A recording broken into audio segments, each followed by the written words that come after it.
Good morning students, welcome back to grade 8th English. Today we are going to discuss a poem whose name is Geography Lesson. हम एक अभी poem discuss करने जा रहे हैं जिसका नाम है Geography Lesson.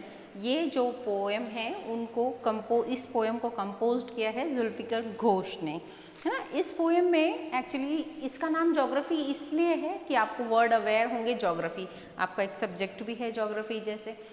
तो ज्योग्राफी मीन्स होता क्या है, जो भी अपन जो फिजिकली स्ट्रक्चर किसी का जो अपीयरेंस होता है, फिजिकल अपीयरेंस जो होता है, जैसे कोई मैप वगैरह है वो बताते हैं भाई यहाँ से यहाँ तक इसका लिमिट है, किसी का हाइट बॉटम, ये सब जब अपने को पता चलता है जिससे हम उसकी ज्योग्राफी कहते हैं. सो इन दिस पोएम पोइट ने क्या किया है कि वो अपनी सिटी को डिस्क्राइब कर रहा है कि उसकी सिटी कैसी दिखती है. तो वो क्या होता है कि जब नीचे रहता है, जब अपन अपने ग्राउंड पे रहते हैं तो हमारी सिटी किस टाइप की दिखती है, उसने ये किया. इसके साथ में उसने कंपैरिजन किया है कि जब वो 10,000 फीट की हाइट पे जब वो चला जाता है, प्लेन पे बैठ जाता है, तो उस प्लेन में बैठने के बाद में जो वो विंडो के बाहर देखता है, विंडो से बाहर देखता है, मतलब झांक के नहीं, विंडो से बैठे बैठे ही देखता है कि उसकी सिटी कैसी वेल डेवलप दिखती है, कि ऊपर सब कुछ कितना अच्छा उसे नज़र आता है. तो इन चीज़ों में उसने कंपैरिजन किया. So here is the summary which I am just giving you of this poem. In this poem जब वो बाहर देख रहा है तब क्या होता है मैं आपको ये बता रही हूँ फर्स्ट पैरा में. In the first stanza of this poem the poet describe कर रहा है कि उसकी सिटी किस टाइप की है. उसने ये भी बताया कि जब बाहर देख रहा है तो उसे सारी चीज़ें कैसी नज़र आ रही हैं, सब वेल डेवलप्ड है कि नहीं, ये इसके बारे में उसने बताया है. It is clear that the city develops just as it was necessary. मतलब जैसा एक सिटी को डेवलप होना चाहिए उसी टाइप से डेवलपमेंट हुआ है कि नहीं, वो यह बता रहा है. लोगों को बता रहा है कि वहाँ पे लोगों ने जैसा जहाँ पे मॉल बनना चाहिए वहाँ मॉल है कि नहीं, जो आउट सिस्टम है वहाँ से बाहर जाने की जो रूट्स हैं, ये सारी चीज़ें प्रॉपर है कि नहीं, ये सारी चीज़ें उसने डिस्क्राइब की हैं वहाँ पे. So what looked hazards on the ground looked inevitable from the sky. मतलब जैसा जहाँ पे होना चाहिए स्काई से देखने के बाद में जो चीज़ें जहाँ पे जो उनकी पर्टिकुलर प्लेस है वो वहीं है कि नहीं, ये उसने बताया जब वो प्लेन से बैठ करके इन चीज़ों को देखता है. फिर उसके बाद में इसमें ये जो वर्ड है ज्योग्राफी, इसका लॉजिकल एक रीज़न है कि उसने ऐसा नाम ज्योग्राफी लेसन ही क्यों रखा. इसका लॉजिक ये है यहाँ पे कि जब प्लेन जब 10,000 फीट्स की हाइट पे उड़ता है ना, जब वहाँ से उड़ रहा है तब वो जब नीचे देखता है, राइज हो जाता है प्लेन, तब वो जब पोइट नीचे ग्लांस करता है तो उसे क्या लगता है, the poet can see the logic of geography. तो उसे लगता है कि नहीं, मैं ज्योग्राफिकल पॉइंट ऑफ व्यू से अपनी सिटी को देख सकता हूँ. मतलब उसका पॉलिटिकल कि सिटी कहाँ से कहाँ तक फैली हुई है उसको बोलते हैं geographical point of view. He can see why the cities in the country have grown along the river. अब उसने ये बताया है कि क्यों ज़्यादातर जो सिटीज़ हैं वो रिवर के बैंक में ही डेवलप हुई है. मतलब किसी भी नदी के किनारे ही जो है वो जो शहर है वो बसा हुआ है. क्यों? क्योंकि वो हमारी बेसिक नीड है. हमारे एंसेस्टर्स भी यही करते हैं. आपने पढ़ा होगा हड़प्पा सिविलाइजेशन में, इंडस वैली सिविलाइजेशन में, कि वहाँ पर भी जो हमारे एंसेस्टर्स थे वो इंडस वैली सिविलाइजेशन, इसीलिए उसका नाम है कि वो इंडस रिवर के पास में उन्होंने अपना जो टाउन था उन्होंने बसाया था. मतलब जो लोग रहते थे वो नदी के पास रहते थे ताकि वो आसानी से उनकी जो बेसिक रिक्वायरमेंट्स है दैट इज़ वाटर, वो उनको अवेलेबल हो सके easily.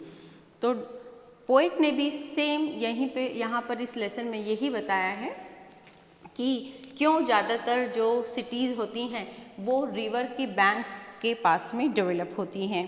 Clear? The valleys are populated for the same reason. अच्छा, वैलीज़ क्या होती हैं कि दो पहाड़ों के बीच में, जिसको अपन घाटी बोलते हैं ना, जहाँ पे वहाँ पर भी मतलब जो लोग होते हैं पानी इजीली मिल जाता है. तो जो प्लेस होती है जो घाटी के आसपास में लोग क्यों रहते हैं, क्यों बसते हैं वहाँ पे जाके, this is the geographical point of view of the poet in this poem.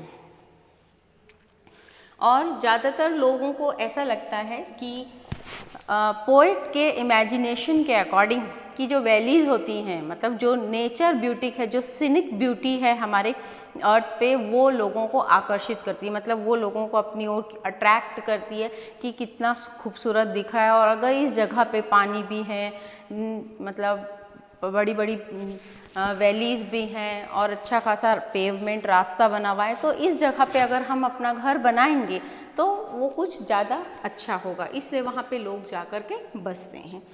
Last में उसने क्या बोला है, नेक्स्ट उसने जो डिस्कशन किया है इस पोएम में कि हमने अक्सर एक सोशल पॉइंट ऑफ व्यू, जैसे ज्योग्राफी हम सोशल के अंदर में कवर करते हैं, तो हम देखते हैं कि जो 71% क्या है टोटल हमारे पास में हमारी अर्थ पे वाटर से कवर है, और जो 29% है वो लैंड है। ये जो रेशो है हमारी अर्थ का, ये जो रेशो है ये हमारी अर्थ का रेशो है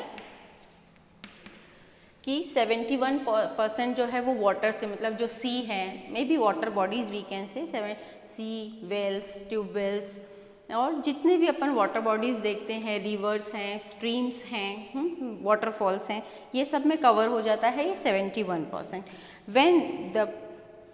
when the plane rise still higher 6 meals, अब जब प्लेन्स 6 मील्स और हाई हो जाता है और ऊंचा उठ जाता है, द अर्थ लुक्स राउंड, तो हमारी अर्थ कैसे नज़र आती है। नेक्स्ट स्टेंजा में है ये कि जब वो 6 मील्स और ज़्यादा ऊपर उठ जाएगा तो हमारी अर्थ कैसी नज़र आने लग जाती है, वो हमको राउंड दिखने लग जाती है हमारी अर्थ वहाँ से। और फिर क्या होता है, from that height it is clear that the earth has more sea than land, और वहाँ से जब वो इतनी और ऊंचाई पर उठ जाता है तो उसे नज़र आता है कि कहीं कहीं पे क्या है, वाटर है और कितना कितना लैंड है। तो हमारी अर्थ का जो ग्रीन और ब्लू का रेशो है वो उसे क्लियर दिखने लग जाता है।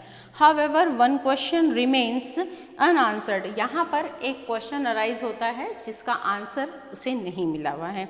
It is difficult to understand why people hate and kill one another, यहाँ पर उसको ये फीलिंग आती है कि लोग अभी भी इतना खूबसूरत हमारी अर्थ है तो भी लोग एक दूसरे को डिस्ट्रॉय क्यों करते हैं, मार क्यों देते हैं। यहाँ पर पोएट ये इमेजिन कर रहा है कि सब कुछ इतना खूबसूरत है, इतना बैलेंस्ड है, फिर भी लोग एक दूसरे को मारते हैं, दूसरे को डैमेज, मतलब प्रॉपर्टी हो, चाहे एनिमल्स हो, चाहे हमारी अर्थ हो, फॉरेस्ट हो, इन सबको डिस्ट्रॉय क्यों करते हैं।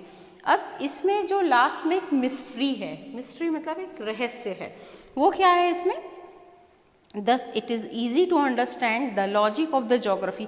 तो हमने ये तो देख लिया कि जब हम एक हाइट पे पहुंच जाते हैं तो हमारी अर्थ ऐसी दिख रही है, हमारी सिटी ऐसी दिख रही है, नेचर से अट्रैक्ट हो रहे हैं, ये सब कुछ हो गया, ये तो हमें समझ में आ गया जोग्राफिकल पॉइंट ऑफ व्यू।